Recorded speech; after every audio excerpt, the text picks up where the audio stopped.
Halo guys, berjumpa lagi bersama saya Raw to the Jewel, channel karyawan gagal tentunya ya cuy ya. Oke, tanpa banyak basa-basi karena kalian ini tidak sabar sama seperti saya, langsung kita ke alur ceritanya cuy. Film ini berjudul Red Letter Descender tahun 2019.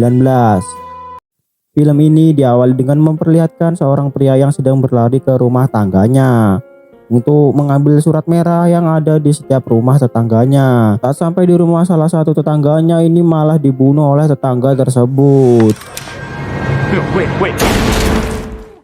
Kemudian tetangganya itu membawa masuk mayat dari si pria ini cuy, dan langsung membersihkan darah di rumahnya seakan-akan tidak ada sesuatu yang terjadi. Kemudian scene berpindah dengan sebuah keluarga kecil yang terdiri dari sang ibu bernama Melanie dan juga anaknya yang bernama Eddie dan Timothy.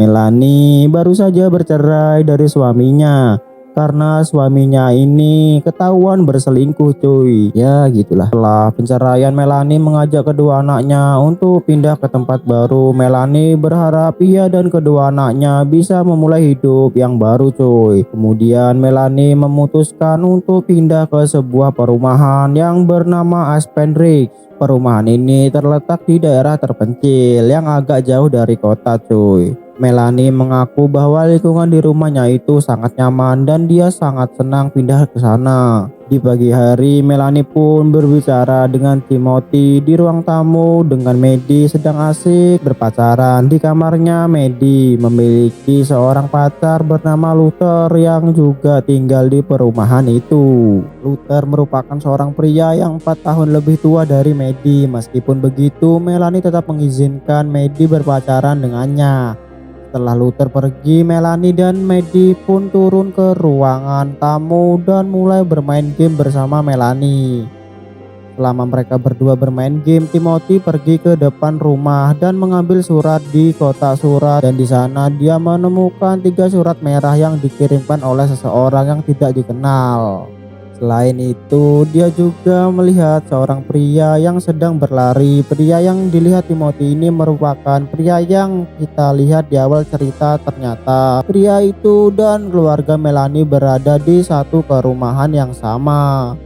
Kemudian Timothy pun memberitahu Melanie dan Maddie tentang surat merah yang dia temukan di kotak pos. Masing-masing dari surat itu terdapat nama dari Melanie, Maddie, dan juga Timothy. Dalam surat tersebut tertulis pemberitahuan tentang hari surat merah, di mana mereka yang mendapatkan surat itu diperintahkan untuk membunuh target yang ditentukan. Selain itu, si target pembunuhan itu juga akan mendapat surat merah itu cuy, yang di dalamnya berisi perintah untuk membunuh tetangga sekaligus teman lamanya yang bernama Alice. Sedangkan Timothy diminta untuk membunuh tetangganya yang bernama Dennis.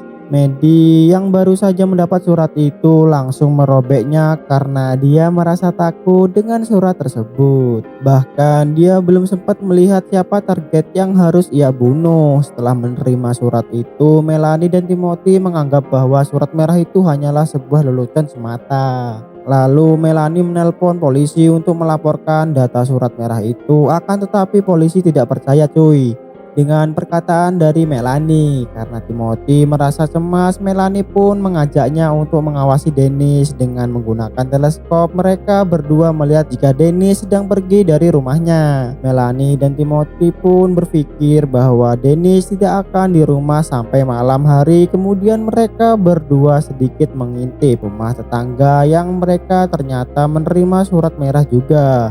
Di sini Timothy merasa ada yang tidak beres di perumahan ini. Kemudian Melanie menelpon Alice untuk menanyakan apakah Alice mendapatkan surat merah juga atau tidak cuy. Alice mengatakan bahwa dia juga mendapatkan surat itu. Lalu Alice mengundang Melanie untuk makan siang di rumahnya cuy. Tanpa pikir panjang, Melanie pun pergi ke rumah Alice untuk mengunjunginya. Akan tetapi Maddie dan Timothy berusaha untuk mencegah Melanie cuy. Mereka berdua sangat takut jika Alice akan membunuh Melanie di rumahnya. Untuk jaga-jaga, Timothy menyarankan Melanie untuk membawa pisau. Melanie pun langsung menolak saran Timothy karena dia yakin bahwa Alice tidak akan pernah menyakitinya. Namun tanpa diketahui, Melanie dan Timothy memasukkan pisau ke dalam tas Melanie. Kemudian Melanie pun berangkat ke rumah Alice dengan berjalan kaki.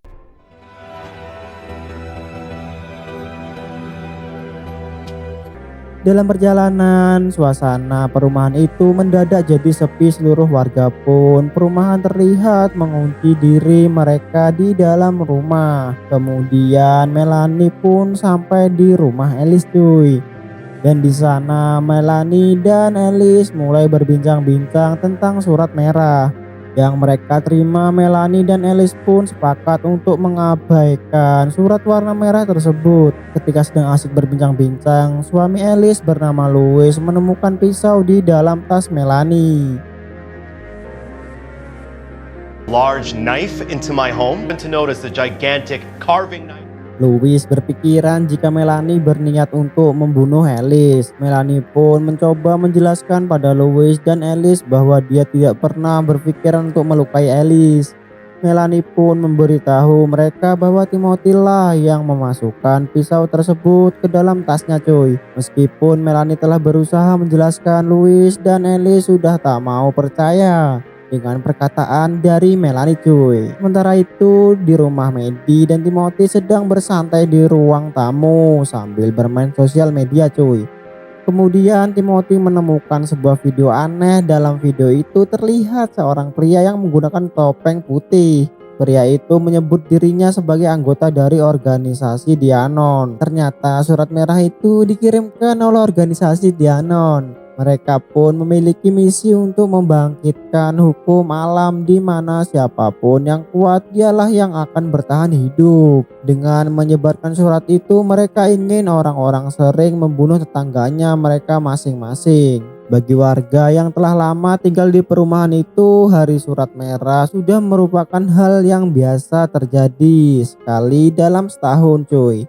Mereka yang tidak ingin terlibat pembunuhan akan bersembunyi di dalam rumah mereka. Dianon hanya menyebarkan surat itu pada rumah terpencil di kota itu. Dia tidak akan segan-segan untuk membunuh orang-orang yang berusaha melapor organisasi mereka kepada pihak berwajib cuy. Kemungkinan besar pemilik perumahan itu bekerja sama dengan organisasi untuk menciptakan suatu wilayah di mana warga harus bertahan hidup dengan membunuh siapapun yang menerima surat itu. Diperbolehkan untuk saling membunuh cuy, atau tidak membunuh target mereka, bebas ya cuy ya. So, orang-orang yang tidak ingin terlibat pembunuhan biasanya mengajak target mereka untuk membuat kesepakatan bersama untuk berdamai saja ya kan cuy. Tidak ada sanksi yang diberikan bagi siapapun yang tidak membunuh target mereka. Beberapa dari mereka yang memiliki jiwa psikopat pastinya akan menggunakan kesempatan ini untuk melakukan pembunuhan cuy ya. Tak lama kemudian Timothy dan Maddie dikejutkan kedatangan Dennis di depan rumah mereka cuy. Sepertinya Dennis ini adalah salah satu psikopat yang berniat untuk membunuh Timothy. Meminta Maddie untuk segera bersembunyi di kamarnya cuy. Sedangkan dia akan mencegah Dennis masuk ke rumah. Dalam keadaan ini Timothy berusaha untuk menelpon Melanie, tapi Melanie tidak menjawab telepon tersebut. Ternyata Melanie sedang diinterogasi oleh Louis dan Alice. Melihat Timothy yang terus menelpon ponselnya, Melanie pun ingin menjawab telepon itu kan cuy. Tetapi Louis dan Alice tidak mengizinkan cuy. Louis dan Alice berniat untuk melaporkan Melanie kepada pihak berwajib. Louis pun mengambil pisau dan mengarahkannya pada Melanie cuy, agar dia tidak bisa kabur dari rumahnya. Karena terus-terusan dilarang pergi, Melanie pun terpaksa melakukan perlawanan. Akibat dari perlawanan itu, Louis mengalami luka parah di bagian lehernya cuy. Alice pun menjadi sedih melihat sahabatnya yang terluka. Kemudian Melanie pulang dari rumah Louis dan mulai berjalan ke rumahnya sendiri. Sesampai di rumah, dia melihat Timothy yang akan dibunuh oleh Dennis. Dengan cepat Melanie menusuk leher Dennis dengan pisau cuy. Dalam keadaan sekarat, Dennis mencoba untuk membunuh Melanie. Tidak ingin Melanie terbunuh, Timothy pun langsung bangun dan memukul kepala Dennis. Akibat serangan dari Dennis, Timothy mengalami patah tulang yang cukup parah. Kemudian Timothy memberitahu ibu bahwa Dennis sedang bersembunyi di dalam kamarnya cuy. Saat berada di kamar mandi, Melanie menemukan surat merah yang diterima oleh Maddie. Dan ternyata target yang harus dibunuh oleh Maddie adalah pacarnya sendiri cuy, yaitu Luther. Maddie tidak mengetahui hal itu dikarenakan sebelumnya dia langsung merobek surat itu ya kan cuy, dan membuangnya di tempat sampah. Di sana pun Melanie sudah mencari Maddie di kamarnya. Namun dia tidak bisa menemukan keberadaan si Maddie. Di sini curiga jika Maddie telah dicuri oleh Luther. Kemudian Melanie dan Timothy segera pergi ke rumah Luther. Sampai di sana Melanie langsung turun dari mobil dan meminta Timothy untuk diam di dalam mobil saja. Di dalam rumah Luther, dia menemukan orang tua Luther dalam keadaan terikat di ruang tamu. Orang tua Luther mengatakan bahwa Luther lah yang telah melakukan hal ini kepada mereka cuy. Luther juga telah mencuri Maddie, menyekapnya di ruang bawah tanah. Orang tua Luther memohon pada Melanie untuk tidak membunuh Luther cuy. Dengan cepat Melanie pun turun ke rumah bawah tanah untuk menyampaikan Maddie. Dari sini terlihat Luther merupakan salah satu anggota Dianon. Karena hal itu dia pun berniat untuk membunuh Maddie sambil melakukan live streaming agar para anggota Dianon lainnya bisa ikut menonton. Tentu saja hal itu langsung dicegah oleh Melanie cuy. Melihat ada kesempatan menyerang, Melanie langsung mematahkan tangannya Luther dengan palu hingga Luther terluka parah. Kemudian Melanie marah-marah pada Luther dan anggota Dianon cuy yang sedang menonton live streaming ini.